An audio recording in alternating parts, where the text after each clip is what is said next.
Gloria a Dios. Dios le bendiga, amados hermanos. Feliz año nuevo. Para los que no me conocen, soy el pastor asociado Raymond Rivera y es un regocijo de poder hablar un poco de su palabra en este día con usted. ¿Qué tal si me acompañas a Marcos capítulo 5, versículo 21? Marcos 5, 21. Estaremos leyendo hasta el 24 y luego saltaremos al versículo 35. Amén. Marcos 5, 21. Gloria a Dios.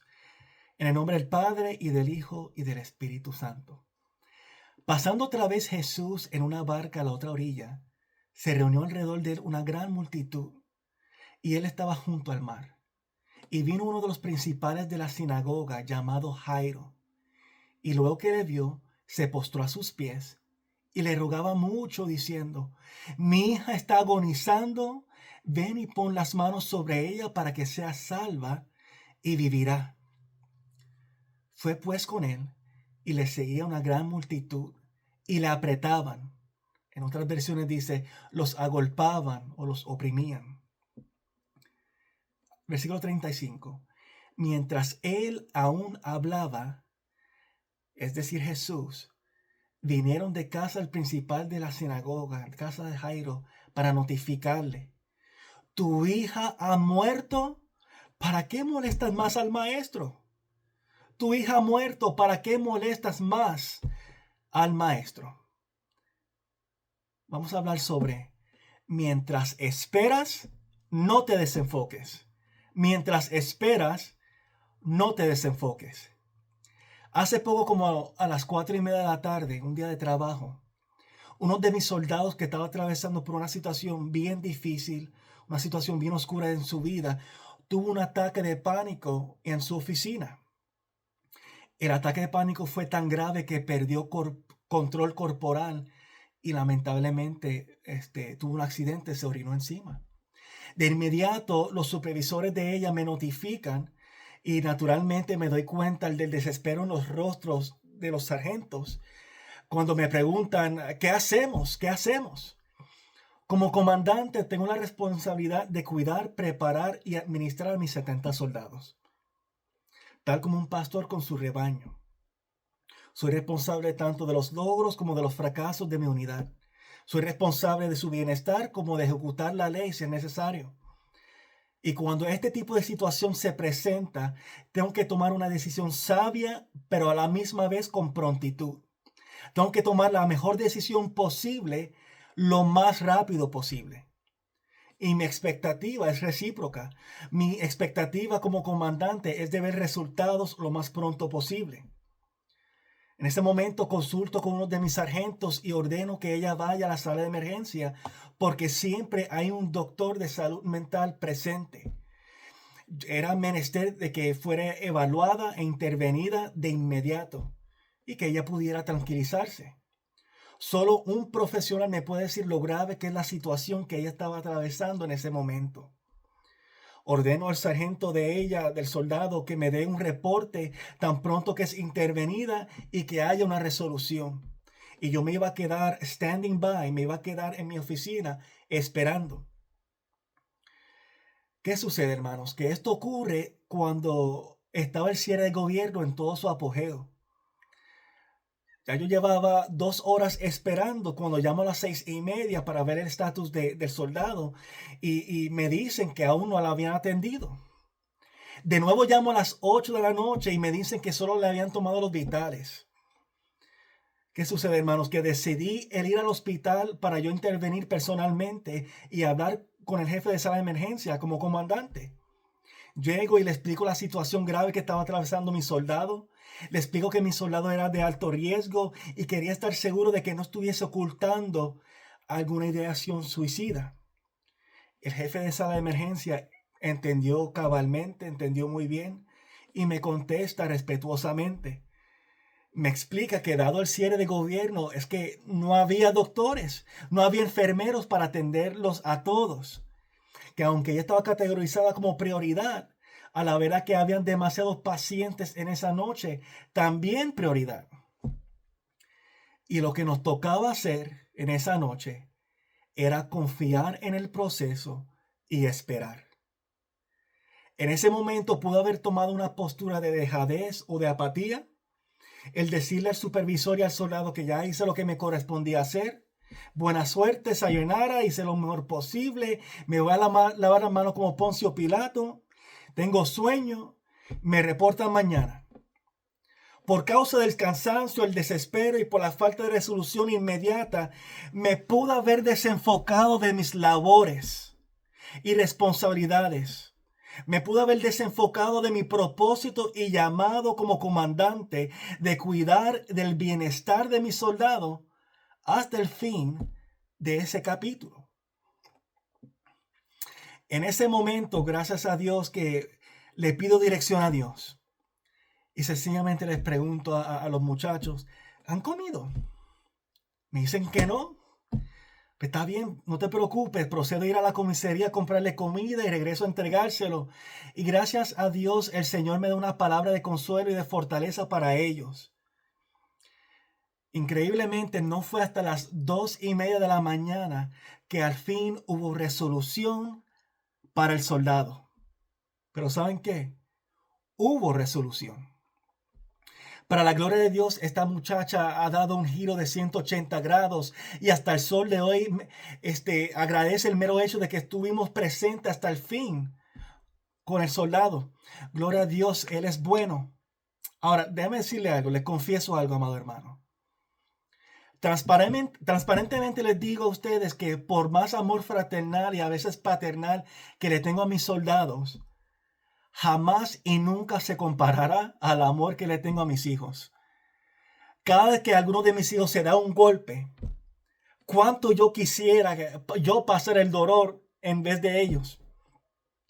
Uno de mis mayores temores es que uno de mis hijos se enferme hasta el punto de muerte. Ahora déjame decirle que yo no me quiero imaginar por lo que estaba atravesando Jairo. Jairo lo más probable trabajaba mano a mano con los fariseos como administrador de la sinagoga. Pero su desespero era tan y tan fuerte que se humilló y se postró a los pies del enemigo de los fariseos. Prefirió dejar a un lado su orgullo, su posición, su estatus. No importaba que había una gran multitud que lo apretaba, lo agolpaba y lo oprimía. Él se atrevió a ir con fe al doctor de doctores, al Mesías, a Jesús de Nazaret. Jairo le dice a Jesús, Jesús, esto es una emergencia, un 911, mi hija, mi bebecita está agonizando, se está muriendo. Ven, por favor, pon las manos sobre ella para que se sane, para que se salve y para que viva. Jesús accede y empieza a caminar con Jairo entre medio de la multitud. Pero fíjense lo que ocurre en la palabra. Entre el versículo 24 al versículo 35 hubo una interrupción, hubo una pausa en la resolución inmediata que Jairo estaba esperando. Y es que caminando entre la multitud hubo una mujer que padecía de un flujo de sangre, que atrevió a tocar el manto de Jesús, porque ella también tenía un 911, ella también tenía una emergencia y fue atrevida para recibir su milagro. Fue tan atrevida a tal punto que Jesús se tuvo que detener. Conociendo en sí mismo el poder que había salido de él, él se volvió a la multitud y tuvo que preguntar, ¿quién ha tocado mis vestidos? Sus discípulos le contestan medio malcriadamente, chico, pero estamos caminando entre una multitud. La multitud aprieta y tú te atreves a preguntar que quién me ha tocado, chico. Pero Jesús se tuvo que detener hasta encontrar con la mujer. Él se da una pausa y conversa con la mujer y él le dice, hija, tu fe te ha hecho salva, ve en paz y queda sana de tu azote. ¡Wow! ¡Qué tronco de milagro! Permíteme dar un poco de color al asunto, amado hermano. Es que tú y yo nos gozamos de esta historia. Pero vamos a ponernos en los pies, en los zapatos de Jairo. Yo me imagino a Jairo como papá. Él se pudo haber dicho en su corazón, wow, tremendo Jesús, chévere, pero mi hija se está muriendo. ¿Por qué tú te detienes en hablar con esta mujer? Esta mujer ceremonialmente impura se atrevió a tocarte, Rabí. No te detengas para hablar con ella. Yo estoy desesperado. No puedo esperar más. ¿Por qué me hace esperar más? Tú no entiendes por lo que estoy pasando yo. Y en esa espera, mientras Jesús aún hablaba, vinieron de casa de Jairo para notificarle, para traerle la mala noticia. Jairo, tu hija ha muerto. ¿Para qué molestas más al maestro? Chicos, ya no tiene sentido el molestar a Jesús. En este momento no dudo que el corazón de Jairo tuvo temor, tuvo miedo y hasta incredulidad. Y es que con la noticia de la muerte de su hija, humanamente, carnalmente, no había posibilidad de una resolución inmediata. No era el resultado que esperaba, no era la conclusión del cuento de hada que anhelaba. Déjame decir una cosa, amado hermano, y es que tú y yo no somos Jairo. Tú y yo conocemos nuestro final. Jairo no conocía el final de esta imposibilidad humana, pero tú y yo sí conocemos nuestro final gloriosa y eterna.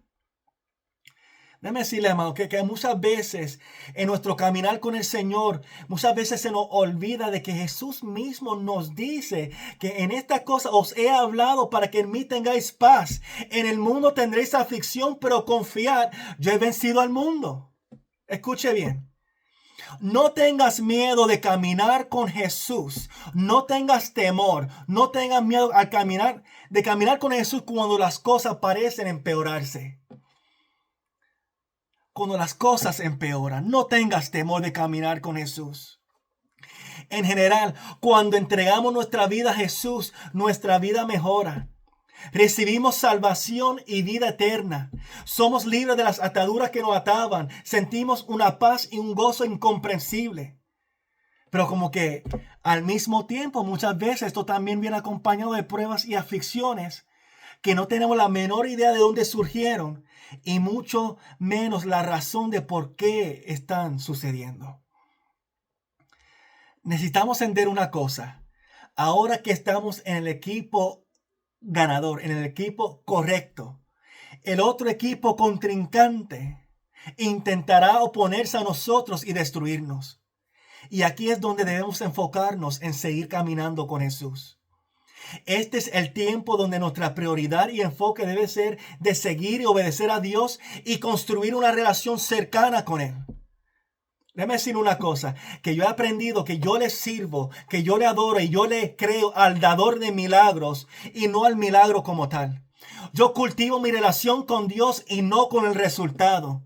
De esta manera, escuche bien, si no recibimos los milagros, nuestra fe permanecerá firme. Aleluya. Así, nuestra fe no flaquea cuando no recibimos lo que queremos o cuando la vida se vuelva difícil. Lo contrario también es cierto. Si caminamos con Él cuando la vida se pone dura, si seguimos creyendo en Él, Él es fiel y superará nuestras expectativas. Seguir a Jesús, escuche bien, aleluya. Seguir a Jesús no garantiza resultados o resoluciones inmediatas. El seguir a Jesús garantiza la victoria final. Volvemos al 35, gloria al Señor. Mientras Jesús aún hablaba, vinieron de casa de Jairo para notificarle: tu hija ha muerto, ¿para qué molestas más al maestro? Mira cómo Jesús responde. Él, conociendo todas las cosas, habiendo padecido por lo que nosotros hemos padecido, Él que nos entiende. Jesús oyó lo que se decía y le dice a Jairo: no temas, cree solamente. No temas, cree solamente. El miedo, el temor se fija. Es más, me voy a atrever a decir, el miedo y el temor se obsesiona con los resultados. Mas, sin embargo, la fe se enfoca en la obediencia. La fe no es solo estar de acuerdo con hechos, es confiar en el carácter de aquel que tiene tu futuro en sus manos. La fe no está anclada en los resultados, sino en una relación con la persona de Jesús cuyo carácter es digno de confianza. Bueno, ¿cuántos se están gozando, hermano? Seguimos con la aventura con Jairo.